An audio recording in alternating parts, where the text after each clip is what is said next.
nostalgie.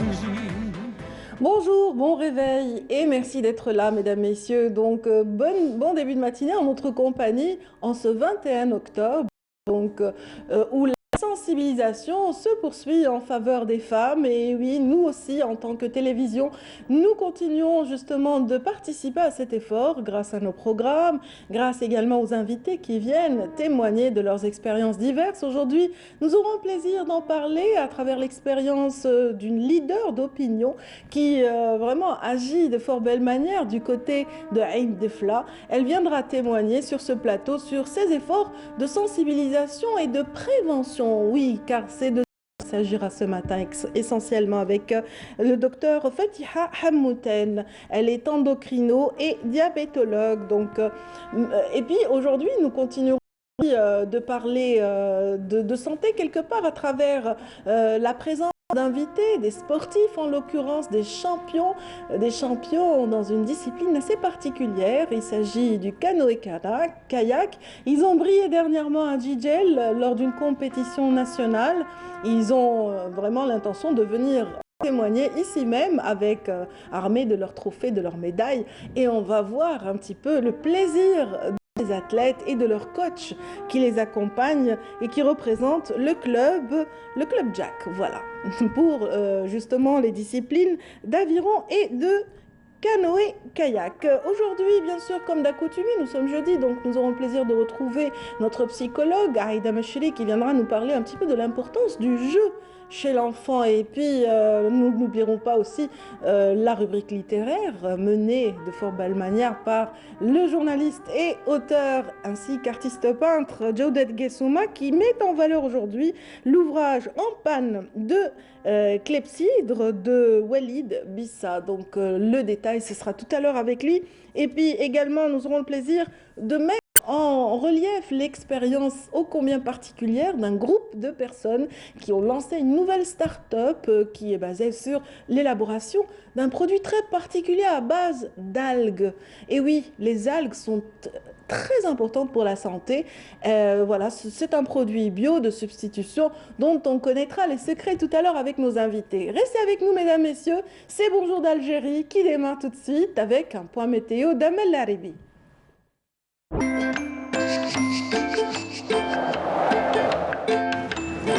La météo vous est présentée par Mobilis.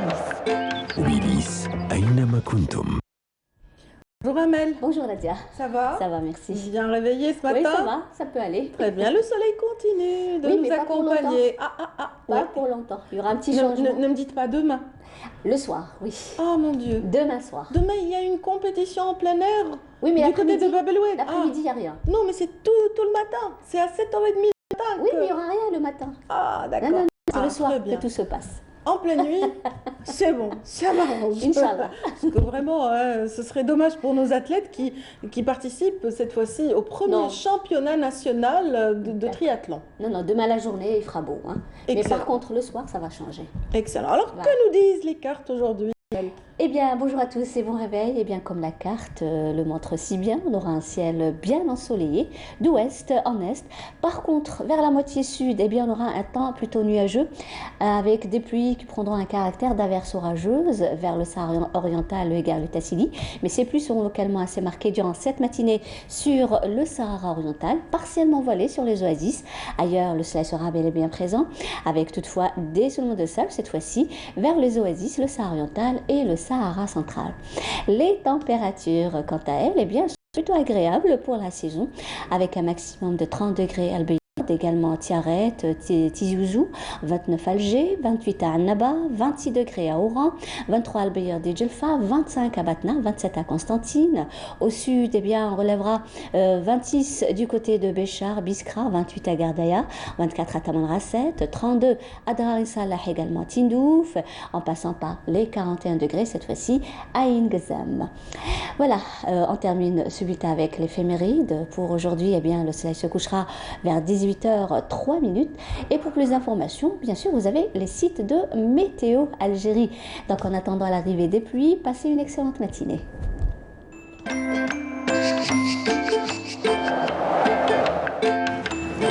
La météo vous est présentée présenté par Mobilis. Mobilis أينما كنتم. Merci Amel Larib. Donc ça va, la température sera douce quand même Oui, ça va. le matin. Et puis le soleil, bon, on a vu l'éphéméride, à 7 heures il se lève. Donc Oui, à à 7h30, ils auront un peu de lumière Oui, quand même non, pour franchement, nager. Oui, il y aura de la lumière. Parce qu'ils luttent par la natation. Donc l'eau sera en Elle est revanche froide, très hein, fraîche. oui, elle sera froide, hein, l'eau, hein. Oui, on les plaint, mais Mais je pense qu'ils qu'ils ont une tenue spéciale pour... Absolument, ouais. certainement. Donc, et puis en plus, voilà, ils se sont entraînés en conséquence, hein. C'est des sportifs, hein. Ouais. On leur souhaite bon vent, en tout cas. Ça se passe à Kitadi demain, mesdames, messieurs, si vous avez envie de changer justement voilà, vos habitudes et d'aller encourager des athlètes. Ça se passe sur la corniche est d'Alger, donc plutôt. Bloued. Oui, peut-être Bab-el-Oued et jusqu'à Sainte-Eugène. Donc, Ah, bah c'est voilà. génial. Très bien. Voilà, bah, je vous ai donné quand même un petit tuyau. Oui. Voilà. Merci, Très Amel. intéressant. Merci, C'est moi qui vous Amel. remercie. Passez une excellente journée. Excellente journée également. Et restez avec nous, mesdames, messieurs. On débute en journée cette matinale en chanson. En chanson, je dis bien sûr. On est en plein début de journée. Et la chanson, c'est vraiment notre cadeau matinal à chaque fois. Et aujourd'hui, on va vous faire découvrir un ancien tube chanté par Sofiane. Sofiane qui avait brillé il y a de cela 20 ans, je dirais peut-être, à peu près, durant les années 90, avec des chansons voilà, d'expression kabyle, avec vraiment des hymnes à l'amour, des hymnes à la nature, en tout cas très romantiques, vous allez voir.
Voilà, je vous l'avais promis tout à l'heure, Aïda Meshi, notre psychologue, vient de nous rejoindre. Bonjour Aïda. Bonjour. Ça va? Radia. Oui, ben c'est pas grave, hein, c'est pas grave. J'ai bien Si pris tu- l'habitude de passer Oui, avec oui, Amel. on la salue si elle nous regarde ce matin. Elle est en Absolument, vacances, absolument. Amel Almi. Ouais, elle nous manque. Grand Elle nous bonjour. manque. Allez, un grand bonjour. Et profitez bien des vacances, Amel. Alors, Aïda, donc on va parler aujourd'hui du jeu comme étant un facteur de développement et d'épanouissement chez l'enfant. Absolument, absolument. Je crois que voilà, pendant très longtemps, on a beaucoup parlé de la scolarité, comment vraiment s'occuper un peu de la personnalité de l'enfant, le nourrir, l'accompagner, l'éduquer, beaucoup de choses.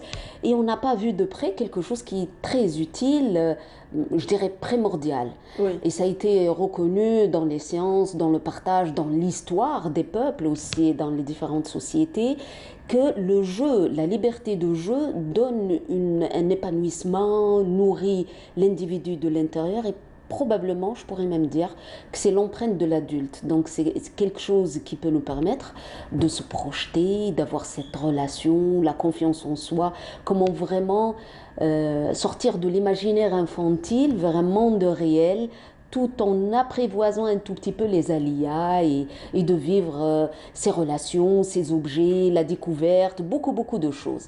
Malheureusement, ces derniers temps, on ne donne pas suffisamment d'attention ou on ne prend pas le temps et le soin d'offrir à nos enfants tout ce qui peut être ce cadre de loisirs, de jeux qui est très important, moi je dirais. Dès la prime enfance, ouais. Moi je crois que voilà, il faut revenir à l'essentiel dans l'accompagnement de nos enfants, dans l'éducation de nos enfants, pour leur permettre de courir, découvrir, toucher, palper, dessiner, faire beaucoup de choses qui viennent d'eux-mêmes, sans qu'on puisse être derrière eux, à les guider, ce qu'il faut faire, ce qu'il ne faut pas faire. Je crois que c'est à nous de trouver le juste milieu pour vraiment rester au seuil de leur liberté et de leur découverte et de leur épanouissement.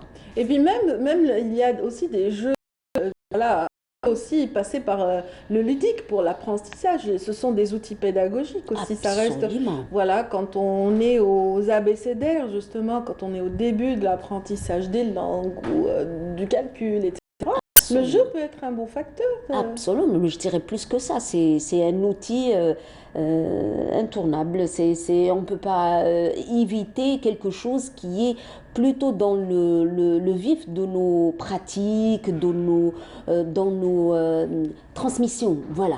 Moi, je dirais, vous savez, vous me rappelez un tout petit peu la période, là, les débuts du confinement, là où il y avait un grand souci avec l'encadrement des enfants à domicile, comment les mamans, elles étaient un peu plus inquiètes, comment je pourrais l'accompagner, l'occuper, rester avec lui, comment je pourrais vraiment combler ce vide qui est venu pour vraiment, voilà, moi je dirais... disons que c'était une période propice pour la rééducation des parents. Dites-le haut et fort, parce que c'était les vrais exercices, les vrais exercices pratiques, et puis simples, quelque chose qui est dans la liberté, dans la simplicité, avec nos propres moyens. On n'a pas besoin d'acheter des magasins de jouets, ni de visiter, ni d'offrir à nos enfants le meilleur, et que les bonnes qualités de jouets. Je crois qu'il faut revenir à vraiment voir de près quelque chose de très simple, qui peut être dans la cuisine, dans les petits objets, quelque chose qui peut être là. Mais aussi, si on parle de l'objet, c'est chose, hein, parce que là, tout dépend de l'âge de l'enfant, tout dépend de son goût et son besoin. Mais aussi la nature de la relation. Comment je peux vraiment apprendre à mon enfant de vivre faire semblant. Et puis de vivre ce monde là où il peut être le metteur en scène, mais aussi l'acteur de lui-même. Comment il peut jouer le paradoxe d'un jeu, là où il peut vraiment être dedans et dehors en même temps. Et si je dis le paradoxe de jeu, moi je me rapproche un peu de le jeu, GE, c'est la construction de sa personne, qui est que, voilà, vivre ces moments, c'est vraiment nourrir avec tout ce qui est émotionnel, tout ce qui est affectif, tout ce qui est cognitif. Donc il y a l'apprentissage, il y a aussi donc il faut jouer avec son enfant en fait. C'est un moment de partage qui est important pour la famille. Moi je dirais jouer si c'est possible et les parents veulent jouer au train, tout ça, oui pourquoi pas. Jeux de société, ça peut être... Mais l'idéal ce n'est pas de rester dans l'échange de la relation. L'idéal c'est d'être là parce que l'enfant il change quand il qui le regarde, qui l'observe, mais l'idéal serait de ne pas piétiner, parce qu'il y a beaucoup d'enfants qui n'aiment pas être observés. Mais vous savez, l'autre qui est là, qui applaudit, qui félicite, qui encourage, qui fait qu'il peut pousser l'enfant à vivre tout ce qui peut être obstacle, gêne. Il ne sait pas probablement ramasser les cubes, il ne sait pas probablement dessiner pour trouver la bonne couleur, il ne sait pas, par exemple, habiter dans l'espace, ou comment il peut vraiment choisir le soutien.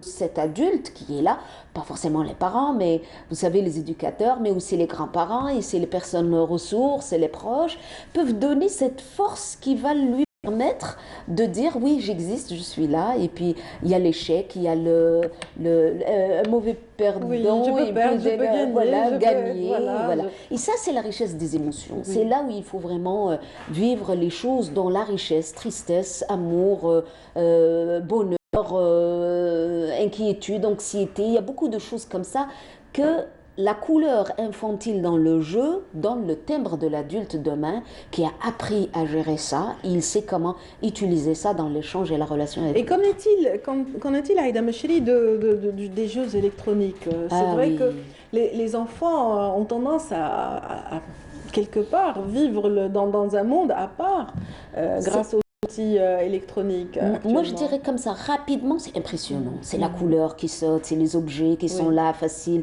à manipuler, c'est quelque chose. Le souci avec ces jeux, c'est vrai que c'est pédagogique, c'est vrai que ça donne l'apprentissage, ça donne l'intelligence, ça donne le un mouvement qui fait qu'il capte l'âme humaine, je dirais pas uniquement l'enfant, l'adolescent, l'adulte, il est là derrière ces objets pour pouvoir vivre.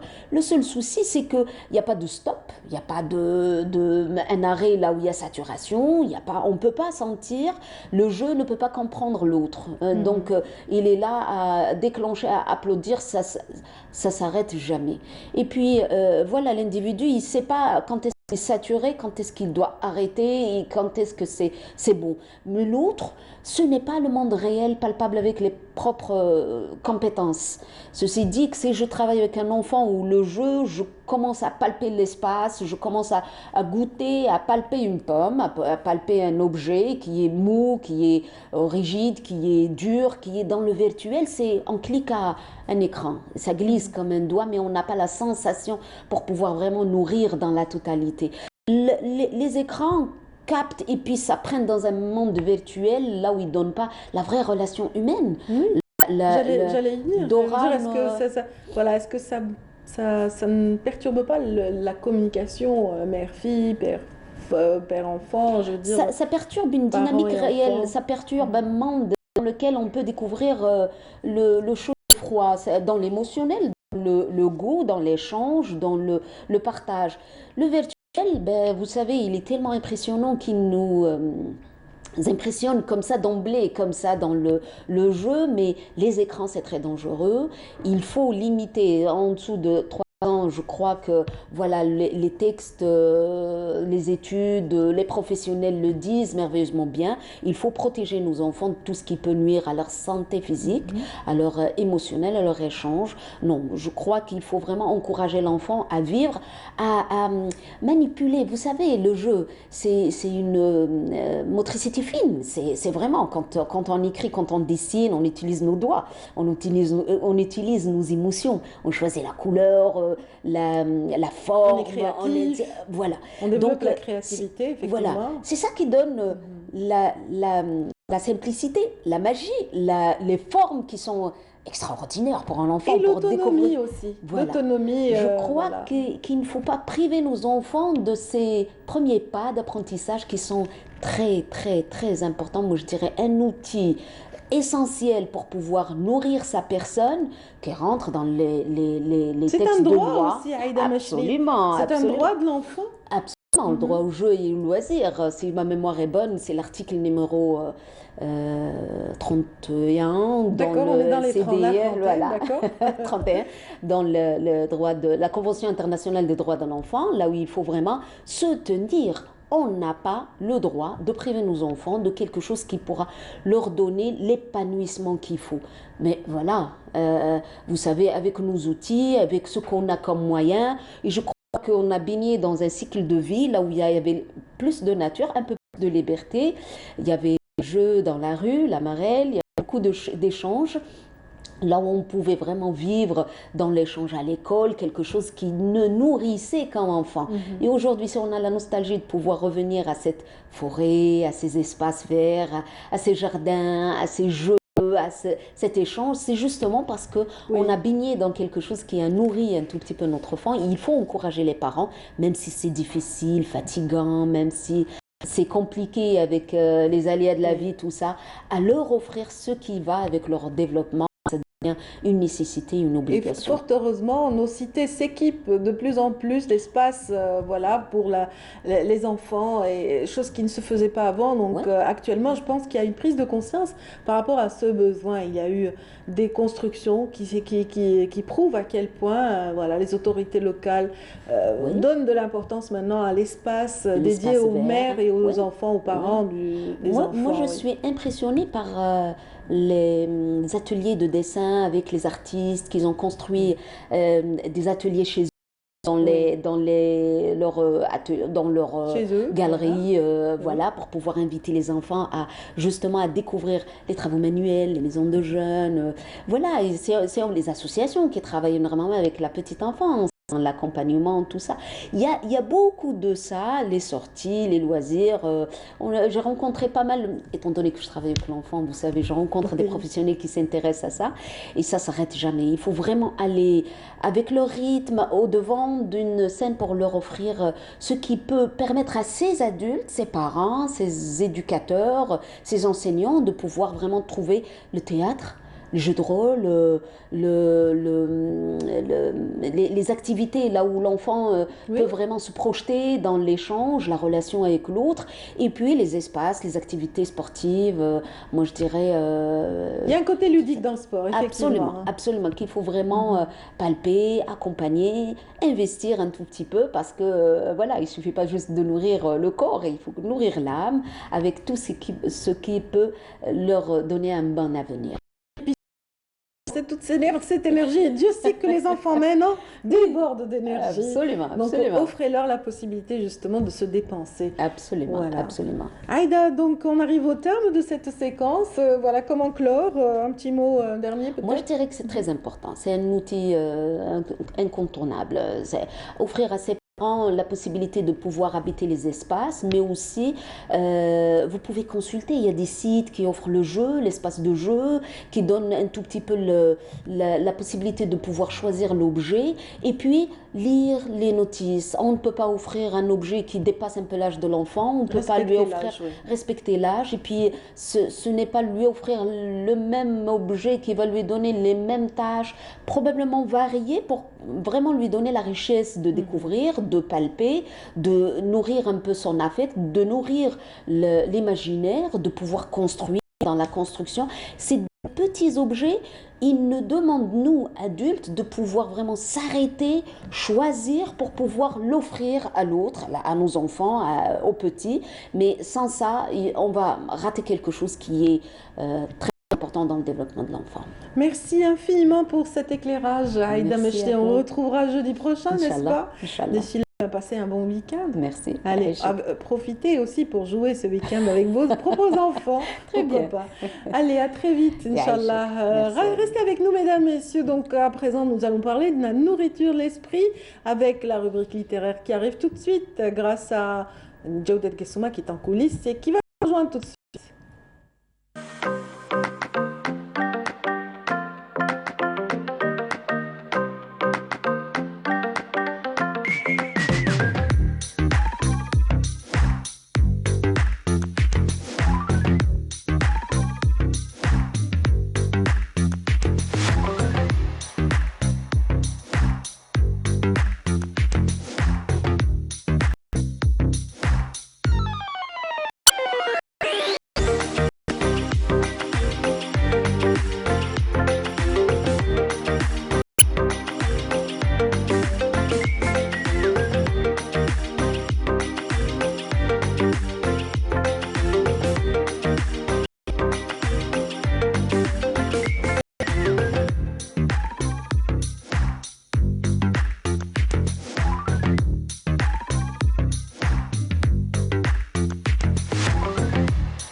Voilà, je vous l'avais promis. Donc, nourriture d'esprit, tout de suite avec la littérature. Honneur grâce à Claudette Guessouma qui anime depuis pas mal de temps dans Bonjour d'Algérie sa rubrique littéraire dédiée à nous, vraiment nous offrir la possibilité de faire des découvertes, de réelles découvertes. Et je pense que ça va être une belle découverte pour Voilà. moi ce matin. Hein, Et Djaoudet?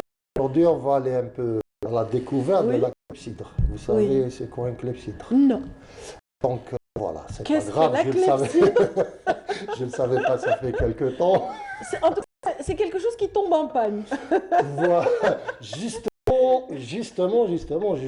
Parce que Donc, c'est ça, en fait, la l'intitulé. clepsydre, en principe, ne tombe jamais en Ben voilà, je me disais bien qu'il y avait C'est une pour ça que je métaphore. vous ai un peu posé la question, c'est quoi un clepsydre?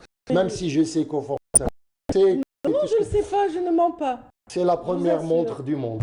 On peut dire ça. Ah, C'est la d'accord. première manière de mesurer le temps. D'accord. Et donc, à certains moments, les civilisations antiques et tout se sont dit comment on va faire pour mesurer le temps.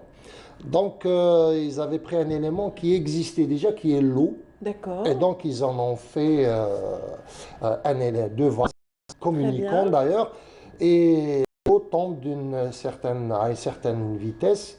Et donc, cette vitesse permet de mesurer le temps. Donc, c'est une convention. Même, par exemple, le temps aujourd'hui tel qu'on le mesure, c'est une convention. Très bien, heures oui, et tout, on se met d'accord. on se met d'accord et Oui. en général, après, Moi, je on connaissais a- le cadran solaire. Alors, je me Oui, suis dit, le est-ce que cadran c'est ça? solaire, c'est Oui. plus juste aussi Mhm. parce que ça permet de Le mouvement du ça, soleil, ça des marche avec le astres. soleil, Mhm. donc on connaît si vous voulez, un peu plus justement le. Et donc il y a un personnage qui s'appelle Walid Bissa, qui est médecin, chercheur, il est académicien à Paris, c'est quelqu'un qui est dans des médicaux et tout, qui va qui va à la retraite et qui va nous parler de la notion de temps. Lui, il va inscrire une intrigue, donc il va nous produire un livre, les éditions, il va le sortir en février. C'est un roman et il joue sur le titre déjà en panne de clepsydre. Ça veut dire qu'une clepsydre qui tombe en panne, il y a vraiment quelque chose qui cloche. Parce qu'elle ne peut pas Il y a un tomber théoriquement. équilibre qui est rompu. Voilà, et il qui faut est vraiment vraiment chercher, rompu. Et donc, c'est très, très symbolique déjà le titre. Déjà, dès le titre, on a à peu près une idée de... Ensuite, il y a une intrigue, si vous voulez, Oui. l'élément fondateur de, Oui. ce roman. Voilà, Il y a- en panne de en panne clepsydre, de on voit clepsydre, bien sûr voilà. la première page. Voilà, il y a 10... La couverture du ouais. livre est Donc, à l'écran à l'instant, oui. c'est une aventure très bizarre. Il y a un pays qui s'appelle Régal, comme ça. Oui. Et il y a le professeur Abbas qui est responsable d'un service de psychiatrie.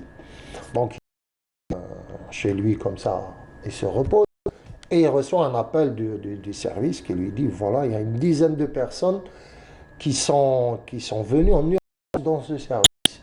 Et puis, bon, il dit, quoi de plus normal qu'il y ait 10 personnes Oui. d'urgence qui viennent dans un Oui. service de psychiatrie, n'est-ce pas? Et donc là, ça va partir vraiment dans tous les sens, puisque ces 10 personnes ont toutes les mêmes symptômes ou syndromes, elles ont perdu toute notion de temps. Ah, bah, ça, c'est pas mal. Et voilà, et là, ça va générer pour le professeur Abbas, mais pour nous, ça va être une régalade, Un comme on régal. dit, un régal, parce qu'on va aller sur une succession d'aventures où Walid Issa va nous emmener vraiment dans un récit fortement bien mené, avec évidemment une langue très châtiée, mais châtiée pas pour faire l'intéressant, parce qu'il y a beaucoup de retraités qui écrivent comme si c'était Alexandre Dumas D'accord. Je vois un peu. voilà, et ça devient très très ennuyant. Là, on est dans une écriture très réaliste. C'est Pas un du peu tout le roman pédante. réaliste, C'est pas du tout pédante, donc, avec, il va faire tout un compartiment, il va c'est-à-dire faire toute une encyclopédie de choses où il va parler d'un pays imaginaire, puisque Régal, si vous faites l'anagramme, ressemblerait probablement peut-être à Alger. Moi, je dis rien, oui, mais bon, c'est les mêmes lettres. c'est ça, c'est une coïncidence, et il va inscrire des personnages qui sont en indien, mais vraiment, il va une série de faits avec même Avec des profils assez avec des assez profils très accrocheurs. atypiques, très accrocheurs et un récit vraiment très bien ficelé. Donc c'est vraiment, et évidemment, à charge contre le manque de déontologie, il est à charge contre l'arrivisme, contre les parvenus qui n'ont qu'à se, même certains intellectuels qui meurent, guillemets d'ailleurs, qui se manifestent pas pour donner leur opinion, qui sont plus des locomotives. Il va parler de la presse, il va parler un peu de politique, il va parler de tout, de la médecine, il va Oui. parler de toutes ces choses-là dans un... De tout le magma qui fait le tout vécu un magma, d'un pays mais un comme le nôtre ou magma ailleurs. vraiment qui alimente ce récit qui est vraiment très bien ficelé. En plus, alors, il va mettre des aphorismes à Ah ouais, je vois bien. chaque début de phrase et c'est savoureux. Il va dire les morts ne mordent pas, Oui, la vérité existe, on n'invente que le mensonge. Et il absolument. va après, le premier devoir qui commande est celui de l'honnêteté. Il va citer Milan Kundera, être courageux dans l'isolement, sans témoin, sans l'assentiment des autres, face à face avec soi-même. Cela requiert une grande fierté et même beaucoup de force. Et il va citer Shakespeare, Albert Camus, Tahar Djaoud. Seule la chaussure, c'est que la chaussette a des trous. Ah là là. Et donc, C'est c'est savoureux parce qu'il est très à charge. On sent que c'est le regret. Parce que c'est aussi, je suppose que c'est un pseudo. Oui, Walid Bissa, parce que c'est Walid pas très Bissa, courant, donc hein. voilà, donc il n'a pas voulu simplifier, pas passer le romanesque du récit. Je pense que c'est pour ça qu'il a pris un pseudo. C'est vraiment la première Oui. raison. Oui, Et laisser toute la place à son récit. absolument. Et c'est vraiment formidable comme écriture et comme lecture parce que c'est aussi très fluide. Est-ce qu'ils sont J'ai la vague sensation que c'est un C'est roman son déjà premier, oui. et donc mais je suppose que par le succès d'estime, il ne pourra pas faire fortune avec son roman, c'est clair. On ne fait pas fortune Oui, bah, ce n'est pas avec un roman, même oui, si mais on est une star ailleurs. Mais le succès on n'est pas à d'estime, l'ère des best-sellers, effectivement. voilà, effectivement. aujourd'hui, je Donc, pense qu'il est très difficile de se payer une voiture ou un appartement avec les avaloirs d'un roman. Mais le succès d'estime a cette chose encourageante qui fait que vous savez que vous avez des lecteurs de qualité. Si vous avez fait un travail de qualité, vous serez toujours rejoint par des lecteurs de qualité. Ça, c'est une Oui, chose en qui fait, me rend c'est optimiste oui, dans ce vaste pays qui est le nôtre. c'est la satisfaction, en fait, de tout Voilà. romancier. Donc, lui qui est médecin, donc il a son personnage aussi. Il est enseignant son- universitaire, oui. enfin il a été enseignant Son universitaire. personnage principal est un médecin aussi. Donc, ça Et permet de mettre oui, en il y a- profit toute une voilà, expérience, ça met en abîme toute une expérience, un vécu, des et années on d'observation. voit le vécu, on le voit parce que dans la force de sa description, dans la force de la manière dont il tisse, ou alors dont il Il raconte. travaille vraiment, D'accord. c'est-à-dire qu'il cisèle des phrases, il cisèle des situations, il a un sens de qui, ce n'est pas insultant ce que je vais dire, mais qui pour un médecin est intéressant parce que Oui. un médecin ne va pas être là pour vous décrire, je veux dire, des choses. Il est là pour faire un diagnostic, pour soigner, pour traiter. Alors lui, il est psychiatre. Donc il y a tout un ensemble de faits qu'un psychiatre, effectivement, voit beaucoup, peut-être captera beaucoup plus qu'un autre médecin. Mais lui, Et à la retraite, il y a ce recul qui voilà, s'ajoute. et là, ce recul, Oui. et il va nous produire donc un texte qui est vraiment, c'est-à-dire qui est large, donc dans ce qu'il va traiter comme situation, ouais. c'est très large. Donc il va parler de quasiment tout un pays. Avec l'avertissement au début, vous dites c'est un pays imaginaire, il n'y a aucun Toute rapport avec ressemblance. cette ressemblance. Quand vous lisez le récit, Voilà. vous êtes... Et puis un humour féroce. Voilà. C'est un humour féroce, pince sans rire, comme on dit. C'est c'est-à-dire c'est Oui. pas un humour frontal et tout. Et donc vraiment, vraiment panne de clepsydre. Déjà, le titre est dans le ton. On sent que vous vous êtes régalé, hein, Jawdet Guessouma. Je continue, oui, parce que je suis en train de le terminer. Oui, À vous, déjà. Emma. Oui, mais c'est pas grave. Mais déjà, Oui. vous avez Oui, avancé oui. dans Oui, oui, non, mais la c'est lecture. savoureux comme Vous avez lecture. ressenti les choses. Fortement bien défendu par son éditeur de Hibr, Oui. qui Les éditions Hibr, Moga, les éditions Hibr.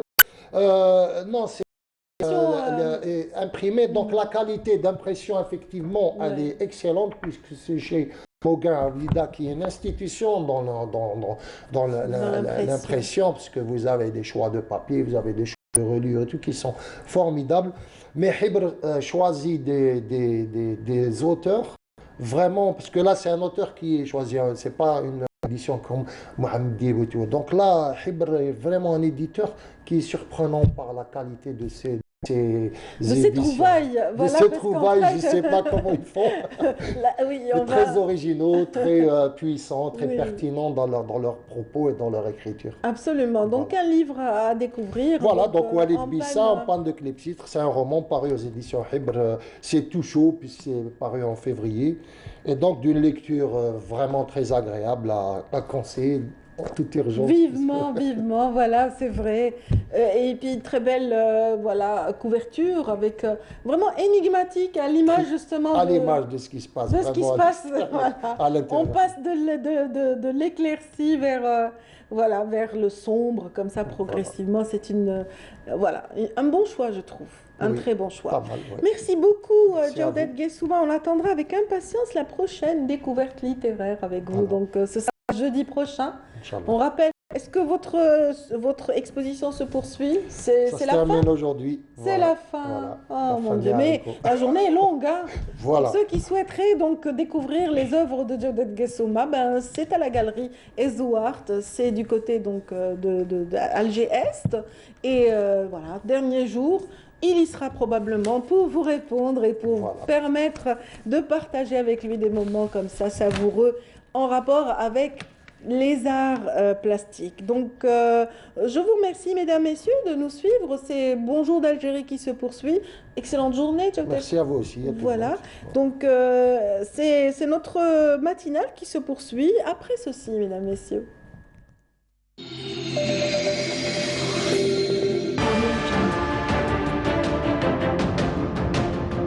Enfin une peinture algérienne aux normes internationales.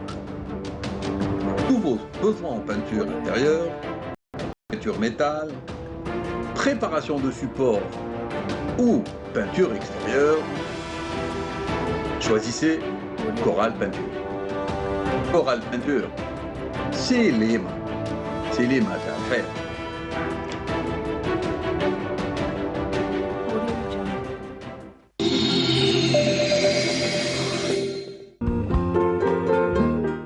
الماموغرافيا هي تصوير إشعاعي ثدي عن طريق أشعة إكس، ويتم عن طريق آلة تسمى الماموغراف. والماموغراف الرقمي الجديد تخرج منه كمية قليلة جدا من الوحدات الإشعاعية. عليها نعتبر عملية التصوير الماموغرافي عملية آمنة وليست خطيرة. كيفاش تتم عملية الماموغرافيا؟ تخترق أشعة إكس المنبعثة من الجهة ثدي المرأة، يكون مضغوط على الصفيحة المجهزة لذلك، ثم تنعكس صورة الثدي على الصورة الماموغرافية وتبين كل المكونات والأورام أو الحبيبات الموجودة فيه.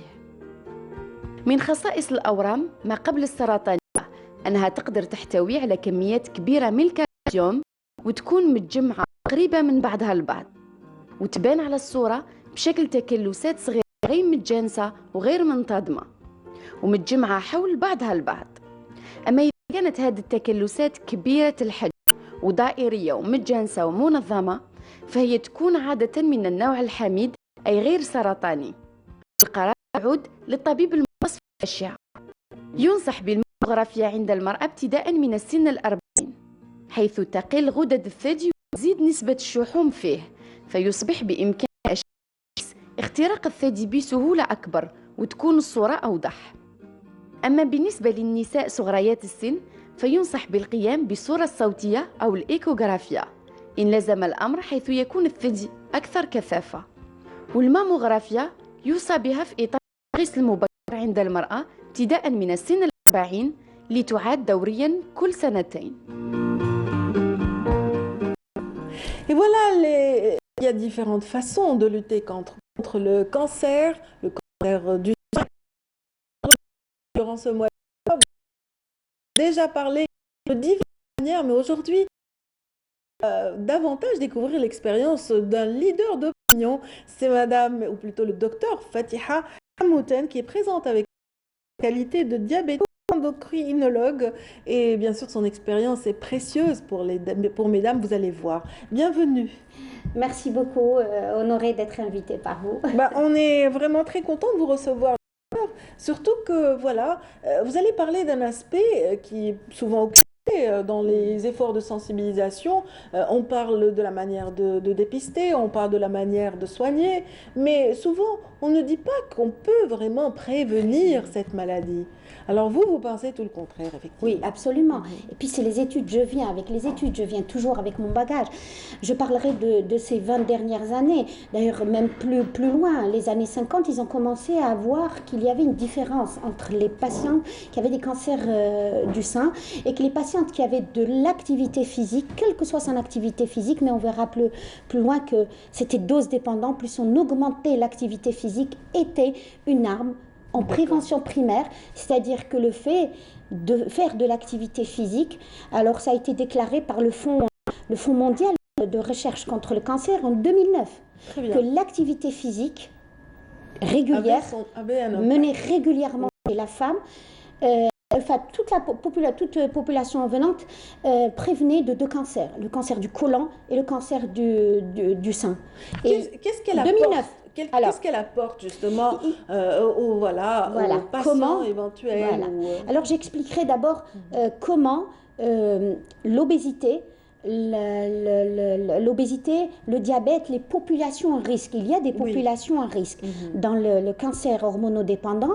Alors, une alimentation riche en graisse et en sucre rapide et de l'inactivité, l'association tout ça. Des deux, oui. Voilà, qu'est-ce qui fait? L'organisme va répondre, on mange très sucré, rapidement on veut se rassasier. Qu'est-ce qui se passe?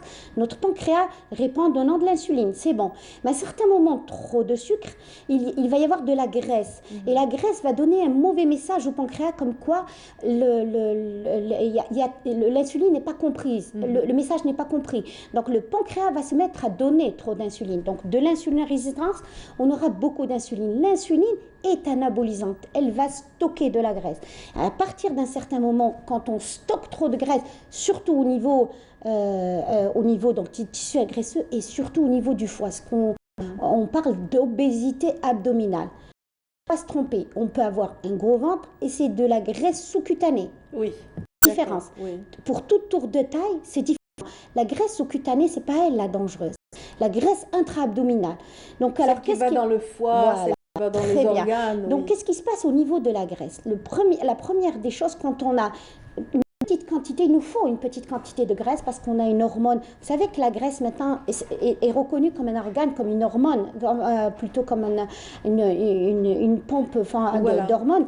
Et comme la latine qui est très bonne pour ça, malheureusement, la latine baisse. Il y a ce qu'on appelle de l'aromatisation des substances dans l'organisme qui vont être déviées et qui vont devenir de l'œstradiol. Dans le corps, la femme a 2 hormones. L'une protectrice, c'est la progestérone, protectrice et les œstrogènes en trop grande quantité qui est ramenée à travers soit la pilule, à travers les produits de beauté, ça traverse la bouche, le nez, ça s'introduit dans l'organisme. Alors, de la graisse, on ne parle pas de ces produits. Seulement avoir de la graisse, cette graisse va commencer à nous faire, donc à nous modifier, à nous donner trop d'œstradiol. Parallèlement à ça, le foie, quand il prend trop de graisse, il va commencer à peu produire une protéine qui prend de la testostérone et de l'œstradiol. Quand cette protéine fixe ces 2 hormones, elles sont inefficaces.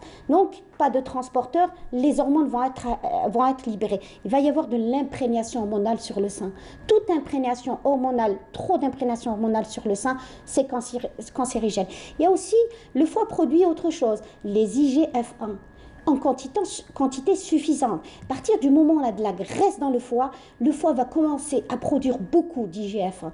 Les IGF-1, quand ils augmentent le taux plus de 30% par rapport à la valeur normale, c'est cancérigène. Ça devient un facteur de risque. Voilà, en parallèle à ça, le foie va aussi baisser la production des transporteurs de ces IGF-1. Donc tout ça va faire qu'il va y avoir de l'imprégnation hormonale au niveau du sein et donc population à risque, c'est population à risque. Alors les armes thérapeutiques que je vais... voilà, donc on en vient justement à la prévention. Voilà, oui. Comment faire pour éviter tout ce que vous venez de citer. Voilà. Alors, c'est ce que vous préconisez en général. Oui, première arme à ces jeunes dames, je dirais, c'est l'allaitement. Si elles font une grossesse, l'allaitement. Toutes les études qui ont été menées, au début, on disait, mais non, même les femmes, quand elles allaitent 6 mois, 3 mois, elles font quand même un cancer du sein. La conclusion, l'une des meilleures études qui a bouleversé pour l'allaitement, vous savez que les pays les plus développés sont en train de promouvoir l'allaitement maternel. L'allaitement maternel, absolument, le lait le plus humanisé ne peut jamais remplacer le lait maternel. Maintenant, on parle versant protection pour la maman. Le lait maternel, le fait d'allaiter la maman, allaitement maternel qui a été prouvé, ils ont choisi 25 mois, d'accord? Pendant 25 mois, la maman allaite l'enfant régulièrement. Donc le fait d'allaiter, on parle de la maman qui allaite l'allaitement maternel, sans allaitement mixte, sans lait artificiel, qu'est-ce qu'il va y avoir? On a une hormone qui vient du cerveau, qui va donner du lait dans le sein et qui va bloquer les ovaires. Donc la maman, en allaitant pendant 2 ans, elle va avoir un repos. Il n'y aura pas beaucoup d'imprégnation hormonale sur son sein. Il n'y aura pas d'imprégnation. Son sein va se reposer, l'endomètre va se reposer, les ovaires, toutes ces populations de jeunes filles qui ont des ovaires polykystiques, et il y en a énormément parce qu'on a de l'insulinorésistance, le fait quand elles sont mariées, qu'elles arrivent bien sûr à allaiter, c'est déjà un allaitement. L'allaitement qui protège contre le cancer du sein hormonodépendant, c'est un allaitement pendant 2 ans régulièrement. Vous savez que l'enfant à partir de 7 mois, 8 mois... Si on a plusieurs enfants et on en a allaité, voilà, faut-il vraiment allaiter tous ces enfants de la même façon pour se prévenir contre ces... Un seul de ces enfants, voyez, un seul de ces enfants. Quand un seul de vos enfants, vous en avez 5, vous en avez 10, un seul de vos enfants, vous l'allaitez plus de 2 ans, c'est cette population de femmes qui a été prise et qui a fait de la prévention contre le cancer du sein. Ça, c'est pour l'allaitement. Et dans notre religion, c'est préconisé. Hein. Voilà, et c'est pour ça qu'ils ont pris 25 mois. On recommande dans la religion musulmane l'allaitement de 2 ans. Voilà, l'allaitement est apporté. Et c'est bien. Toutes celles qui peuvent, il faut aller au-delà de 2 ans. Voilà, ça c'est pour la première arme thérapeutique de prévention. Et la meilleure arme que vous brandissez, voilà, vraiment tout le temps, haut et fort c'est l'activité physique. L'activité physique est reconnue comme prévention. Alors en prévention primaire, secondaire et tertiaire. Alors, prévention primaire, c'est quoi? C'est-à-dire qu'ils ont pris les populations de femmes, celles qui ont fait des cancers du sein. Alors, la première des choses, c'est que les patientes, même si elles sont prédisposées à faire du cancer du sein, en faisant de l'activité physique. Alors, c'est quoi l'activité physique? C'est sortir de la sédentarité. C'est être assise quand on fait son ménage, être assise dans la voiture quand on fait du transport, dans son travail, voilà. Et donc, il faut, les patientes, la population de patientes qui font beaucoup d'activité physique se protègent de 30% contre les cancers du sein. Donc c'est une protection qui a été prouvée par toutes les études, hein, je parle. Voilà, ça c'est la prévention primaire. La prévention secondaire, ils ont pris une population de femmes, alors énormément d'études, je vous dis, ces 20 dernières années, ils ont pris des patientes qui avaient des cancers du sein, qui faisaient soit de la chimiothérapie, soit juste avant la chirurgie ou après la chirurgie, soit après radiothérapie, donc quel que soit son traitement, et qui avaient une petite activité physique. Donc ces femmes qui avaient des cancers du sein avaient de l'activité physique, et bien on savait qu'elles supportaient... Leur immunité. Absolument, voilà, renforcement de l'immunité, de l'humeur. Donc elles avaient moins besoin du psychologue, du psychiatre, pas besoin de neuroleptiques, elles avaient moins de nausées à la chimio, post-chimio ou per-chimio, elles avaient moins de fatigue, de notion de fatigue, elles étaient mieux. Et mieux armé contre les rechutes. Absolument. Absolument. Et pour la prévention tertiaire, c'est la prévention tertiaire, c'est-à-dire que le fait de faire de l'activité, mais toutes les études vous disent dose dépendante. Ça veut dire plus vous augmentez le niveau de votre activité physique, vous avez une protection contre le cancer. Pour les patientes qui étaient guéries, le risque de récidive ou de rechute, c'est-à-dire de voir réapparaître le cancer dans le même endroit ou dans un endroit différent de leur organisme, ça s'appelle les métas. Le fait de faire de l'activité physique faisait qu'elles prévenaient et ça retardait ou carrément elles guérissaient de leur cancer, comme la grande tenniswoman qui était dans les Coupes Davis, les années 80, qui avait repris la combattu, elle a été guérie de son cancer. Voilà. Oui, parce que vraiment, elle avait cette pratique sportive. Docteur Hamouten, donc vous nous avez vraiment très bien éclairé ce matin. Moi, j'ai envie de finir et de clore cette rencontre en rappelant aussi vos efforts au quotidien dans la wilaya de Ain Defla où vous exercez.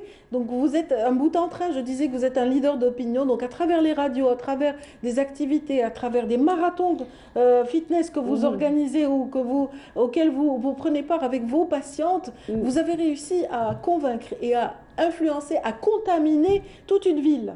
Alhamdoulilah, ça a été en 2000, j'ai commencé en 2000, on était 5 femmes à pratiquer du sport et doucement, surtout à me voir dans la salle. Et maintenant c'est devenu, on a des coachs qui sont magnifiques, il y a Biba, il y a Fatima, il y a Dalila, elles sont, je parle de la ville, mais ça s'est étendu parce que j'avais même des patientes à Chlef et tout, mais la wilaya de Ain Defla est très sportive, les hommes, les femmes, c'est devenu alors une culture que les femmes d'aller dans les salles de sport, c'est vraiment quelque chose de magnifique et j'espère que ça va durer. Mais c'est vrai que j'ai été influenceuse dans le sens où je faisais des journées de sensibilisation. Vous savez que ces 2 dernières années, ça a été difficile. Oui, la pandémie. Moi-même, j'ai un peu arrêté le sport à cause de ça. Mais sinon, mais il faut voir, hein, ça n'a jamais été filmé, ça n'a jamais été... Mais c'est quelque chose de magnifique, de magnifique quand vous voyez ce genre de femmes, presque 400 femmes à faire, par exemple, marathon fitness, à faire de la marche, partir et porter, combattre le diabète et marcher jusqu'à faire des kilomètres pour... ça a été vraiment... et j'espère que ça va continuer. Une très belle réussite, que vous continuez quand même. Inch'Allah. Le combat continue, hein, Madame Ouais. Fatiha, Docteur Fatiha Hamouten, donc le combat continue, je dirais, et il faut vraiment élargir ça à toutes les villes algériennes. Donc bravo pour ce que vous avez pu réaliser. Voilà, même pour le Covid, vous savez que la ville a été en dehors de la 3e vague, mais on a eu moins de corona et les gens ont surtout vacciné, se sont surtout fait vacciner. On est dans la wilaya qui se porte bien sur le, c'est excellent. le vaccin. C'est excellent. Donc vous aussi, vous vous portez bien grâce à vos virées en mer, en zodiaque, vous naviguez, vous voguez sur les mers, voilà, pour votre bonheur et pour revenir en forme pour vos patients. Merci en tout cas de nous avoir permis de parler de cette belle expérience à Ain Defla. Docteur Fatiha Hamouten, on vous souhaite bon vent pour vraiment tous les combats à venir. Vous êtes endocrinologue, vous exercez à Ain Defla. Merci infiniment pour tout ce que vous faites. Voilà, mesdames, messieurs, donc Bonjour d'Algérie se poursuit. Les invités suivants vont nous parler de sport également. On va parler d'une discipline sportive assez particulière.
Voilà, on disait tout à l'heure qu'on allait parler d'un sport qui est en rapport avec la mer, d'où la chanson donc de Badji El Bahri et qui plante carrément le décor pour nos invités ici présents. Donc Houria Belhamri, tout d'abord, bienvenue. Vous êtes la vice-présidente du club Jack. Alors on va se poser la question pourquoi Jack? Mais en fait c'est jeunesse. Tout simplement, c'est jeunesse algéroise d'aviron et de canoë-kayak avec la diminution bien sûr le Jack en l'initiale de chaque mot. Donc ça a composé le Jack comme par hasard. Voilà, c'est sympathique, en tout cas c'est facile à retenir. Et bien sûr, un membre précieux de ce club, Amira Kharis. Kharis. Oui, Kharis, voilà. Amira Kharis est championne d'Algérie, championne d'Afrique et championne arabe en matière de canoë-kayak. C'est bien cela. Bon, c'est bien. Ah voilà, vous pouvez parler, hein, c'est votre première télé? Oui. Ah, c'est pas interdit de parler. On peut parler, on peut s'exprimer. Donc, contente de vous recevoir, en tout cas, marhaba bik. Voilà, allez, tout de suite, on va passer au troisième invité, donc qui représente toujours ce club Jack, en l'occurrence Seyfeddine Adjiri, donc qui est coach, entraîneur. Bonjour, bienvenue. merci pour votre invitation. Tout le plaisir est pour nous. Donc, vous êtes basé au niveau du port d'Alger et vous pratiquez vous-même ce sport, n'est-ce pas? Oui, j'étais un ancien athlète, j'ai déjà pratiqué le canoë-kayak. Juste après, bon, j'ai eu une carrière assez avancée. J'ai été intégré dans la présélection de l'équipe nationale. Puis après, j'ai fait plus tard une formation d'entraîneur. Bon, pour équilibrer avec les études, donc j'étais obligé de passer un autre cursus. Oui. Donc je me suis formé dans la discipline de la part de l'ICF, l'International Canoe Federation. J'ai eu le premier degré, alhamdoulilah, deuxième degré.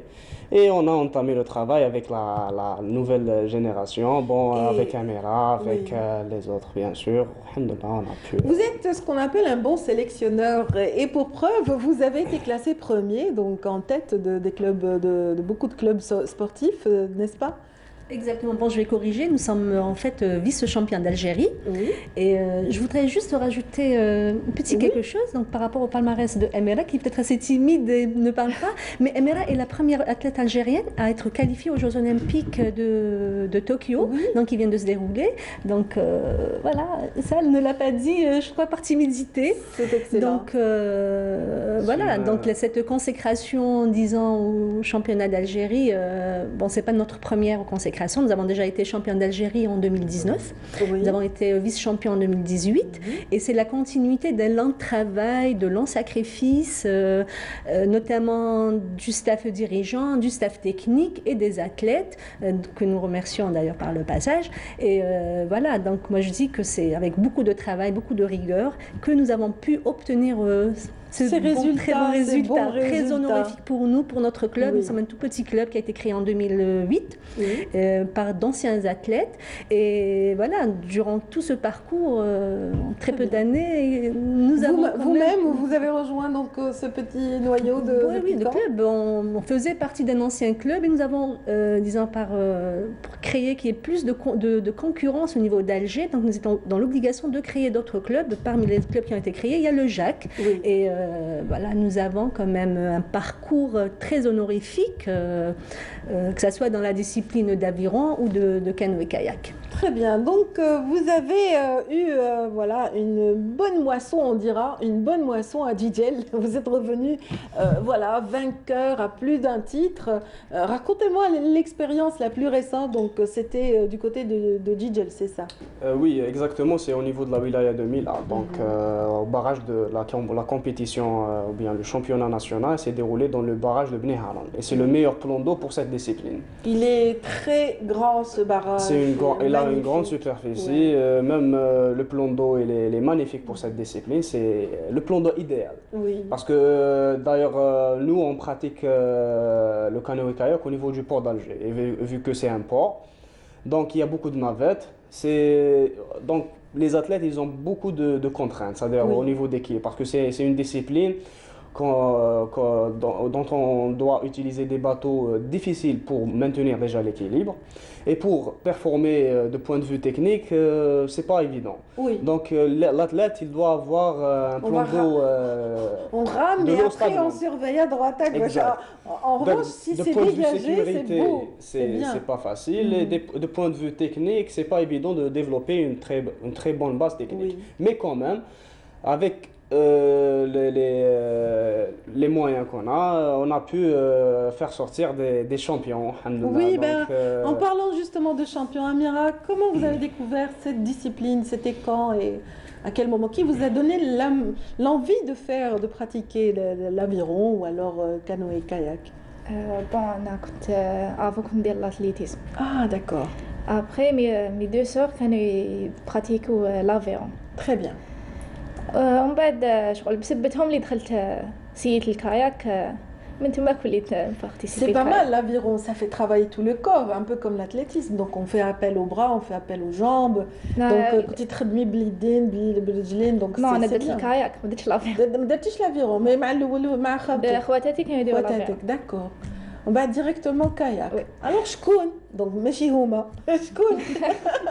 Donc voilà, on a dit bon les frangines elles font de l'aviron mais qui faisait autour de vous du canoë-kayak? C'était le club? C'est le club. Là, nous avons les deux disciplines. Très bien. Vous les voyez comme ça passer, revenir. D'accord. Dès sa première intégration, elle a aimé la discipline. D'ailleurs, elle s'est intégrée en 2015. Dès sa première participation, elle a attiré l'attention de l'entraîneur de l'équipe nationale.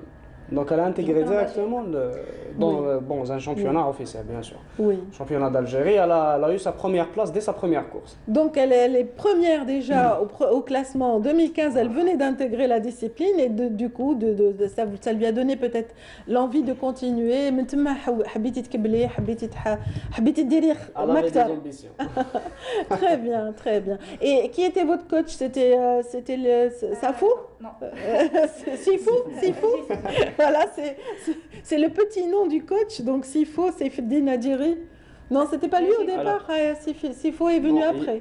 Oui, exactement. Moi, j'ai assuré la continuité de coaching de Amira. Le premier coach, c'était un autre, c'est Azaoun Abdelmalek. Lui, il est actuellement entraîneur de l'équipe nationale. Très bien, d'accord. Et à ce niveau, donc, en tant que coach de club, donc je suis censé continuer plutôt assurer la continuité d'encadrement de Amira quand elle sort des stages de pratique nationale. Ça nécessite beaucoup de stages, la préparation aux Olympiades par exemple? Oui, c'est une discipline qui demande beaucoup de volume d'entraînement.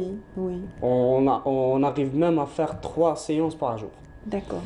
Parce que c'est une discipline assez récente. Elle n'est pas très connue au niveau de l'Algérie entière.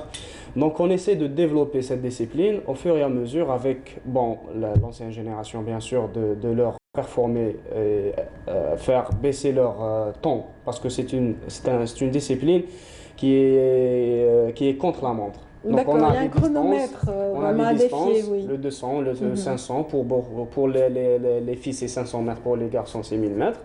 Donc là où l'athlète il doit faire un temps très court par rapport. Il doit battre des records, c'est bien, les challenges ça connaît, voilà. Amira elle en connaît un bout, donc puisqu'elle a été, en tout cas elle a réitéré en 2017 championne encore une fois, 2019 championne d'Algérie et puis en Afrique juste après, c'est ça. Ouais. Donc le plus beau souvenir تاعك Amira, c'était quand? 2017. 2017. Junior, d'être meilleur athlète junior de l'Afrique. Ah, excellent. 6 médailles d'or, 3 argent, 2 bronze. Très bien. Elle n'a pas ramené toutes ces médailles, Amira, sinon ça aurait fait trop lourd. Excellent. Excellent. Donc vous en avez un paquet. Donc maman les met où? Où est-ce qu'elle les met? Un peu partout. Dans ta chambre. Dans ta chambre. Ah bah oui, dans le salon. Elle est fière. Oui. Elle est très fière. On la salue si elle vous regarde ce matin. Donc on revient à cette dernière compétition du côté de Mila. Donc dans ce barrage, vous avez raflé les meilleures médailles. Qui peut en parler? Oui, nous avons eu quand même 6 médailles d'or. Oui. Voilà, on a été quand même vice-champion, c'est quelque chose... 6 médailles d'or, 3 d'argent, 3 de et 3 de bronze. Oh là là, Voilà. quelle moisson! Voilà, quelle moisson. Bon, en disant que... C'est bon. Je peux dire que bon, si nous avions encore plus de moyens, peut-être la récolte serait encore plus fructueuse, mais nous travaillons avec les moyens que nous avons et que nous espérons. Pas beaucoup d'embarcations en fait. Non, c'est un sport, vous savez, l'embarcation coûte cher. Coûte cher, c'est des embarcations en général qui viennent d'importation, donc c'est pas de fabrication locale. Et réellement, nous trouvons des difficultés à acquérir ce matériel. Donc, bon, c'est une occasion. Voilà, c'est une occasion pour d'appeler les mécènes éventuels. Voilà, les entreprises, les sociétés, les privés, tout ça, à quand même se pencher un petit peu sur ce sport. Qui est olympique, c'est un sport olympique, c'est un sport qui est en pleine expansion. Et si on veut réellement que l'Algérie fasse partie des nations quand même reconnues dans ce domaine-là, il faut quand même qu'il y ait la contribution de tous. Absolument, grâce à un don justement dont nous parlait Adjiri Seyfeddine ici présent, vous avez réussi tous ces résultats, donc un accès aux Olympiades, des championnats décrochés, etc., avec une petite aide. Alors vous souhaiteriez élargir un peu le parc des embarcations, n'est-ce pas? Bien sûr, c'est le grand souci de cette discipline. Avoir 2 ou 3 embarcations par rapport à 20 athlètes, c'est pas évident de gérer. Mais quand même, grâce à notre présidente du club et la vice-présidente, ils ont pu acquérir 2 bateaux vitesse, ce qu'on appelle bateau vitesse, que grâce à ces 2 bateaux, c'est-à-dire on a pu avoir le championnat 2019. Donc le matériel, il est très très important, il est crucial dans cette discipline. Sans le matériel, on n'est rien. Donc il y a l'athlète, il y a le bateau, ensuite l'entraîneur. Vous vous êtes arrêté pendant la pandémie quelque temps. C'était un grand... C'était difficile de se préparer quand même pour le challenge de Tokyo, voilà, et pour les autres challenges. Voilà. Comment vous faisiez Oui. Le Covid, vraiment. كانوا غارقين لي كلوب. ابخي بدينا في لي ستاج في ميلا مع بني هارون. هذا Non, mais c'est excellent. C'est excellent. Donc bravo, hein, bravo malgré tout, toutes ces conditions difficiles. Vous êtes arrivé à décrocher quand même toutes ces médailles. Bravo, on est fiers de vous recevoir, Amira. C'était pas facile d'avoir. Donc la préparation, elle était trop sérieuse. On a préparé sous pression. Les athlètes, alhamdoulilah, ils étaient avec nous, présents. Après, dès la reprise du club, on a entamé directement le travail sur l'eau. Bon, on a gardé un minimum de contact avec eux, bien sûr, c'est-à-dire pendant la période d'arrêt à cause de la pandémie. Donc pour les maintenir en forme, pour entretenir l'aspect psychologique, parce que c'est très délicat, parce qu'il y a beaucoup d'athlètes dans diverses disciplines qui ont abandonné leur sport. Qui ont lâché complètement, ce qui n'est pas le cas d'Amira. Donc l'aspect psychologique, il est très important. Pour le cas d'Amira, elle est très motivée pour cette discipline et elle est ambitieuse. C'est-à-dire qu'elle veut avoir et diminuer son temps déjà national pour participer à l'international et elle vise encore à... On lui souhaite vraiment beaucoup de courage et pourquoi pas donc pour le prochain rendez-vous olympique, ce sera en France et j'espère que vous aurez la possibilité de marquer des résultats, Inch'Allah, et de décrocher, pourquoi pas, des consécrations et des médailles. Alors on arrive au terme de cette séquence. Merci de nous avoir permis de parler voilà, de cet exploit décroché donc, du côté de Mila. Bravo à tous les adhérents à ce club, le club Jack en l'occurrence. Et puis au terme de cette rencontre, moi je vous laisse la parole pour conclure. Donc Madame Madame Belhamri Houria, donc vous êtes la vice-présidente du club, et donc le dernier mot vous revient, surtout que c'est le moment des inscriptions, on va lancer peut-être... Oui, moi, déjà je vous remercie, votre invitation, donc ça va nous permettre aussi de faire connaître notre club, notre discipline. Je voudrais juste rajouter un petit quelque chose, c'est qu'à l'instar d'Amira, nous avons d'autres athlètes qui sont aussi au niveau de l'équipe nationale, et qui ont été aussi consacrés par des médailles d'or et médailles d'argent. Voilà. Donc concernant notre club, c'est vrai que les inscriptions, c'est le moment. Donc l'âge pour commencer cette discipline, on va dire 13 ans, 14 ans pour les minimes, et au-delà de cet âge-là. Donc nous sommes au port d'Alger, et je réitère aussi notre demande concernant un parrainage, un sponsoring pour promouvoir ce sport. Voilà, surtout qu'on a des résultats avérés, et voilà, les coupes sont là pour le prouver, les médailles. Voilà, beaucoup de courage à tous les athlètes. Je souhaite à tout le monde, à tous les gens qui ont vraiment contribué de près ou de loin à notre réussite, qu'on continue et que on va de l'avant. Voilà. Inch'Allah, toute la réussite au Club Jack. Merci d'avoir témoigné ce matin de cette expérience. Houria Belhamri, donc en qualité de vice-présidente de Jack. Et puis, ici présente Kharis Amira, athlète championne d'Algérie, championne arabe et championne d'Afrique. Voilà, il faut le répéter et aussi souvent que possible. Merci d'avoir été avec nous.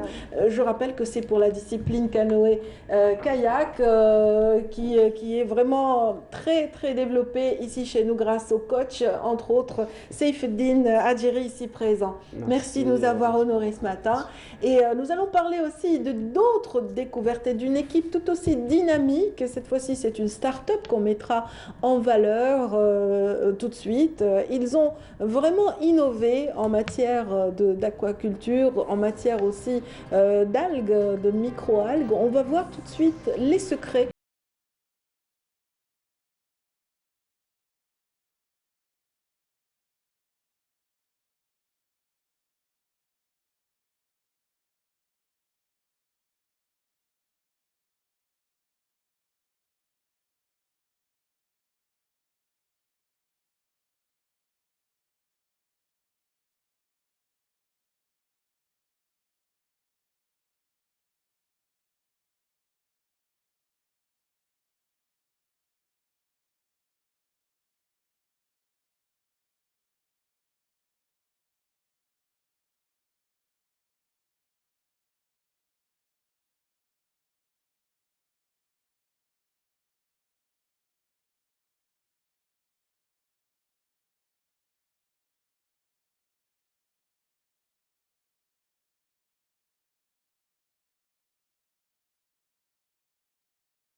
On a déjà commencé à parler, comme vous avez dû entendre, mesdames et messieurs. Donc la discussion a déjà démarré avec nos invités pour cette dernière ligne droite. J'ai plaisir à recevoir Nour Boubkar, ici présente, et puis également donc Saousan Ben Mohamed, qui vont nous expliquer un peu le rôle par rapport à la start-up Aquayet.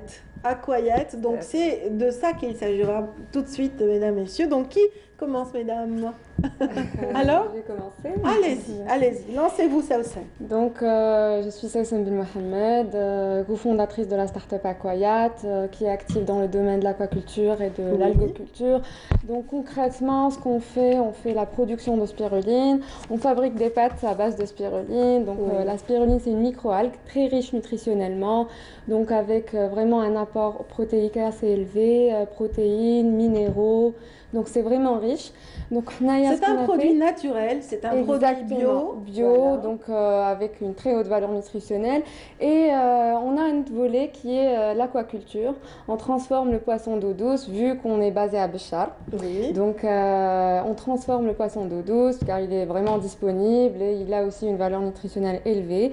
Et d'autant plus que les gens ont des préjugés sur le poisson d'eau douce, ils pensent que c'est pas bon, alors qu'il s'agit vraiment de bien le cuisiner. Il s'agit de bien le cuisiner, mais c'est bien, ça va être rassurant de savoir de quelle manière voilà, se nourrit ce poisson. Exactement. Et voilà, quel est l'apport nutritif qui en découle. C'est ce qu'on va découvrir petit à petit, le temps de revenir et de donner la parole à Nour Boubkel, ici présente, qui elle représente l'incubateur qui vous encadre. C'est bien cela. Alors, donc moi je me présente, je suis Nour Boubakar.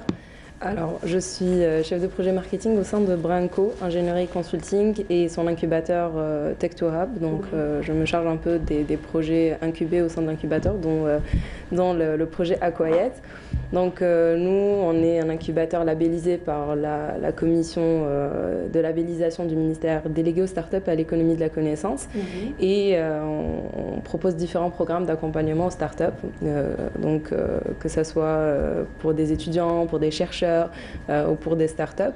C'est vous qui les repérez ou c'est eux qui viennent vers vous? Alors, c'est les deux. Donc, des fois, c'est eux qui tapent à notre porte, mais aussi, des fois, on les détecte et on les détecte aussi via des challenges qu'on organise dans différentes thématiques, comme le A3C Challenge, qui est le Agile Climate Change Challenge autour du changement climatique, le Safe Food Challenge autour de la sécurité alimentaire et le BTech autour de l'innovation et de la technologie.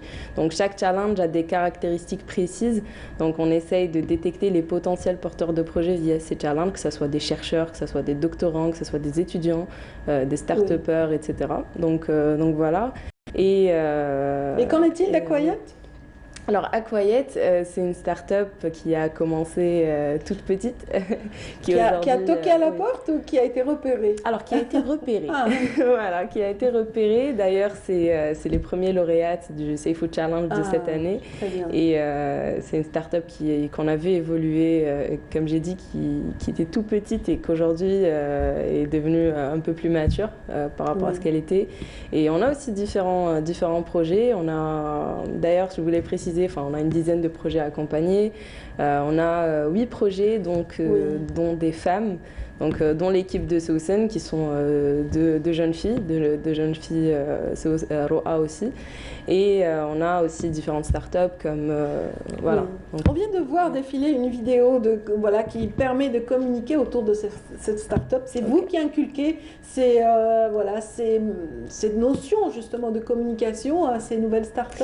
Alors, nous, ça fait partie de la formation et de l'accompagnement ou est-ce que c'est un effort personnel? Elle va répondre à son tour. Ok. Alors, nous, on les accompagne de façon à ce que on les accompagne dans de la stratégie, dans du business développement, dans du marketing, dans de la communication. Donc, on fait vraiment un accompagnement global. Donc, après, c'est une question de volonté, de motivation de la start-up. Et sinon, tout est généralement accompagné par nous. Voilà. Oui, très bien. Sawsan Ben Mohamed, comment est-ce que s'est fait le début? Voilà, au début, donc, est-ce que vous saviez comment commencer, par où commencer et ce qu'il fallait faire? Alors, au début, j'ai entendu parler pour la première fois de la spiruline. Car j'étais encore en deuxième année d'université. Donc, au cours de mon cursus universitaire, j'avais fait biologie.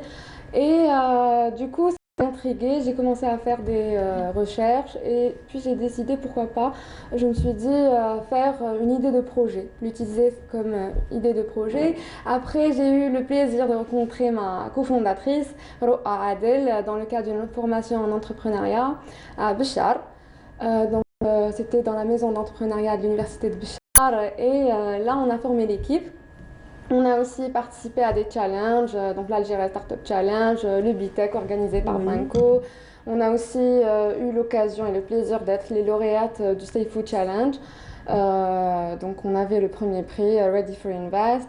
Et récemment, on était exposante à la SAFEX à l'occasion de la Journée internationale d'alimentation. Voilà, vous venez de dire un mot-clé, Ready for Invest. Tout à fait. Voilà, Ready for Invest. Donc vous aviez déjà, ça y est, les prédispositions étaient là, l'idée était intéressante et pouvait être concrétisée donc, sur le terrain. Et la spiruline a été exploitée de fort belle manière par Aquayet. Voilà. Exactement. C'est-à-dire que la culture est facile, la culture de cette microalgue est-elle facile, difficile? Pas totalement. Comment avez-vous réussi à découvrir les techniques liées à cette culture on a eu une promesse de la direction et de la chambre de pêche de Béchar. Je salue d'ailleurs M. Boursaïm et M. Abdelaziz Habib qui ont organisé une formation à Tamin Rasset chez le pionnier de la culture de spiruline, donc M. Hiri Abdelkader. Donc il la cultive depuis 1998, donc c'est une expérience de mon âge. Pas mal, oui. Bien. Donc on a eu droit à une formation d'une dizaine de jours et on a eu vraiment les premières notions de base pour la culture de spiruline. Et juste après, on a fait notre propre expérience au niveau de l'université de Béchar dans le cadre de nos projets de fin d'études. Moi et ma cofondatrice Roa, elle c'était dans la faculté de management, donc elle s'occupait du côté commercial, gestion, et moi c'était du côté technique, donc c'était vraiment maximiser, optimiser le rendement de la spiruline. Mais vraiment complémentaire. Exactement, voilà. Et je remercie aussi le laboratoire Energarit qui a mis à notre disposition une terrasse où nous étions en train de produire. Donc la spiruline, et c'était vraiment un peu difficile au début parce qu'elle est un peu exigeante par rapport au climat de Béchar, donc vraiment c'était difficile les débuts. Après, donc on a vraiment appris de notre expérience. Donc il faut essayer pour... oui, elle a besoin de soleil cette microalgue? Oui, beaucoup de soleil? Parce qu'elle fait de la photosynthèse, pas beaucoup, donc c'est une intensité assez précise. Donc voilà, pour faire la photosynthèse et pour avoir beaucoup de chlorophylle.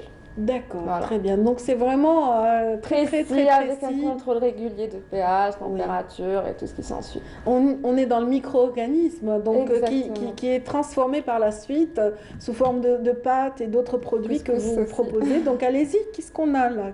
Donc ici, on a des tagliatelles, donc c'est des pâtes à base de spiruline. Donc là, on a vraiment l'apport nutritionnel complet pour la journée. Donc là, c'est l'équivalent de 2 steaks, 9 carottes en bêta-carotène, steak en protéines. Il y a aussi toutes les vitamines, sauf la C. Il y a les minéraux, donc fer, calcium. C'est vraiment complet. Donc par exemple, si on prend comme ça au déjeuner, on n'a pas besoin de manger autre chose.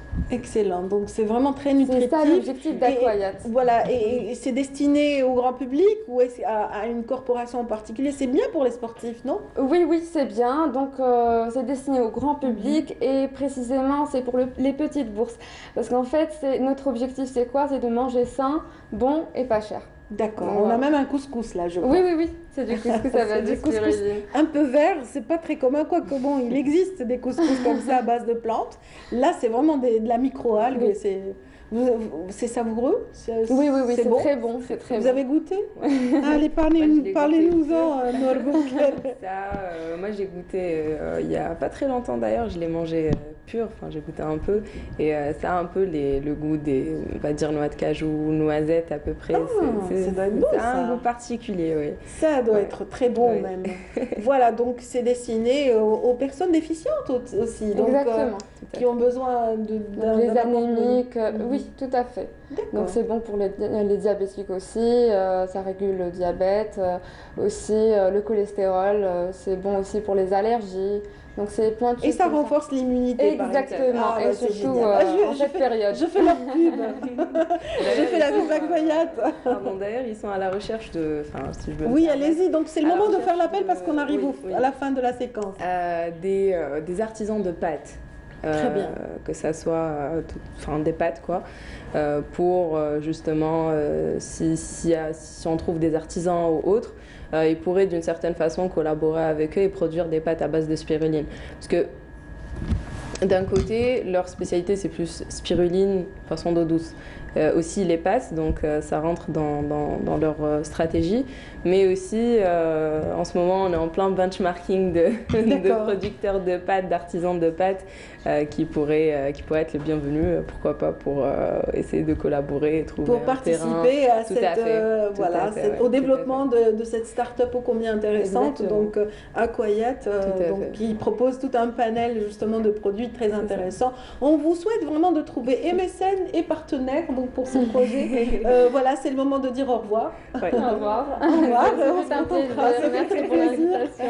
Merci à Sousan Ben Mohamed ici présent, donc cofondateur